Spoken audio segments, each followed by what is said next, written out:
Chihiro Furuya, an enthusiast of the undead, finds himself in the depths of despair when his feline companion, Babu, succumbs to the unfortunate fate of a car collision. Determined to breathe life back into his departed pet, Chihiro delves into the contents of an ancient document outlining the art of revival. He commences his experiments within the confines of an abandoned structure. In this desolate setting, he crosses paths with Raya Sanka, a young woman burdened by the constraints imposed upon her existence. Discovering Chihiro's clandestine eavesdropping on her private grievances, Raya opts to join forces with him in his scientific pursuits. She warms up to the prospect that, in the event of her transformation into a member of the undead, Chihiro would shoulder the responsibility of caring for her. Scaling the precipice to procure a botanical specimen for Chihiro's resurrection concoction, Raya reflects on the persistent constraints imposed by her father, Donichiro. His excessively fervent affection has barred her from forming connections with others. Unearthing a hydrangea plant suitable for the formula, she extracts a minuscule portion for herself before administering it to Babu. However, the feline fails to exhibit signs of revival, leading Chihiro to abandon his scientific endeavors. As they bid farewell, Chihiro and his cousin, Ranko Sayaji, stumble upon the astonishing resurrection of Babu. Simultaneously, Raya, subjected to further retribution from Donichiro, contemplates ingesting the pilfered formula in a desperate bid to end her suffering. Upon regaining consciousness and realizing the futility of her earlier endeavor, Raya catches wind of Donichiro's scheming to harm Chihiro. Stealthily slipping away to alert Chihiro, she finds him in pursuit of the resurrected Babu, leading them to a sprawling hydrangea field. At the summit of a cliff, Raya comes into view just as Donichiro approaches menacingly. Facing the imminent threat, Raya decides to confront him head-on, with Babu ascending the cliff to join her. As Donichiro readies himself to strike at Babu, Raya intervenes, taking the brunt of the assault and tumbling off the cliff. A tree branch breaks her fall, resulting in her demise. Yet, owing to the potion she consumed, Raya undergoes a resurrection as a member of the undead.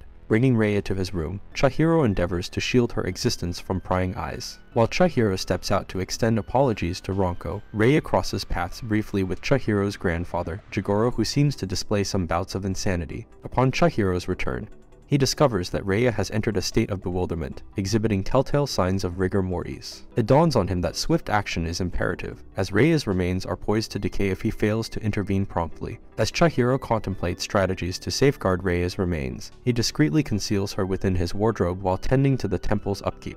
It is during this time that Jigoro reveals to Chihiro that he is the originator of the resurrection elixir. Meanwhile, as Ranko searches Chihiro's quarters for DVDs, she is unexpectedly ambushed by Raya. In the midst of separating Raya from Ranko, Chihiro becomes the focus of an unexpected embrace and kiss from Raya. As Chihiro endeavors to clarify matters to Ranko, Raya trails after Babu to a meadow adorned with hydrangea foliage, where she partakes in their consumption. This act proves instrumental in restoring her faculties and alleviating the grip of rigor mortis. Jigoro imparts to Chihiro that Raya must consistently consume hydrangea leaves to avert succumbing to lifelessness, cautioning that this is only a temporary remedy. Successfully persuading his father to permit Raya's residence in their abode, Chihiro embarks on documenting his observations of her. During an evening stroll, a mishap unfolds as Raya, in a bid to shield Chihiro from an oncoming vehicle, inadvertently inflicts a minor injury upon him. Intriguingly, she begins to delicately lick his wounds. Enlisting Chihiro's assistance in aiding with her family's deliveries, Ranko reminisces about their initial encounter and the genesis of his fascination with the undead. It all began when Chihiro, acting as her savior from a wayward canine, left a lasting impression on Ranko, ultimately kindling the flames of affection within her. In the current moment, Ranko endeavors to express her feelings by leaning in for a kiss with Chihiro. However, she withdraws abruptly and hastily retreats, vowing not to succumb to the competition presented by Raya. Persisting in his scrutiny, Chihiro finds himself entreated by Raya to accompany her to the shopping center, oblivious to the fact that they are under discreet surveillance by Donichiro's subordinates. During Chihiro's brief departure to procure lunch, Raya encounters Yasutaka, a fellow classmate, who endeavors to make advances. The henchmen, initially intent on seizing Raya, witness her resilient resistance fueled by her formidable zombie strength. Undeterred, the henchmen adjust their tactics, diverting their attention to Chihiro and apprehending him instead. With Chihiro in their custody, they transport him towards the presence of Donichiro. Chihiro's younger sibling, Miro, along with her schoolmates Ichi Shinoda and Miko Yasaka, grows intrigued by the peculiar conduct of their instructor, Mizuki Yamanouchi. Suspicions arise that she might be harboring a secret life as a zombie. The truth, however, unfolds as they discover Yamanouchi has been clandestinely caring for a pet crocodile within the school premises. Later, during a conversation revolving around tales of the undead, Miro reflects on memories of her deceased mother, recalling the distinct chilliness of her hands. Commemorating her mother at her resting place, Miro unexpectedly crosses paths with Raya.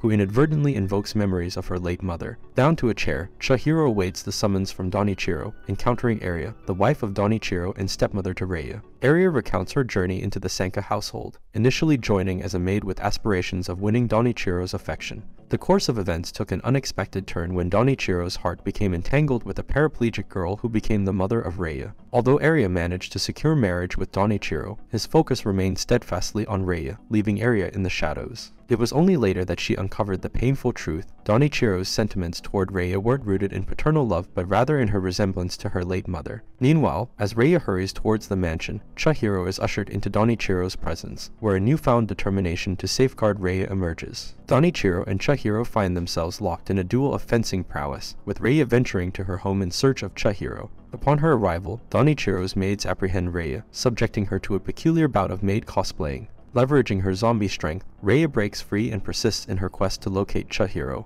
At the fencing venue, Chihiro indulges in some sharp-witted banter, casting aspersions on Donichiro's parenting antics. Unfazed yet seething with controlled anger, Donichiro thrusts at Chihiro, only to be interrupted by Rei's sudden appearance. Donichiro is taken aback by Chihiro's resilience, and in a surprising turn of events, Chihiro retaliates with a resounding headbutt. In a fit of intense rage, Donichiro endeavors to strike Chihiro again, but Rei adeptly parries his attack, emphatically asserting her autonomy. Chihiro proceeds to deliver a compelling lecture to Donichiro, advocating for Rei's freedom. Impressed by Chihiro's words and commitment, Donichiro concedes, allowing Rei to stay with Chihiro. Following their discourse, Donichiro departs for America in pursuit of a remedy for Rei's condition. Back at the Fourier residence, Chihiro awakens to find Rei donned in a nurse costume. Ronko makes her entrance, introducing herself to Rei while posing as Chihiro's fiancée. Observing Ronko's actions towards Chihiro, Rei discerns the depth of Ronko's affection for him. While Chihiro remains engrossed in his quest to find a means to preserve Rei's body, she expresses a keen interest in attending a fireworks festival.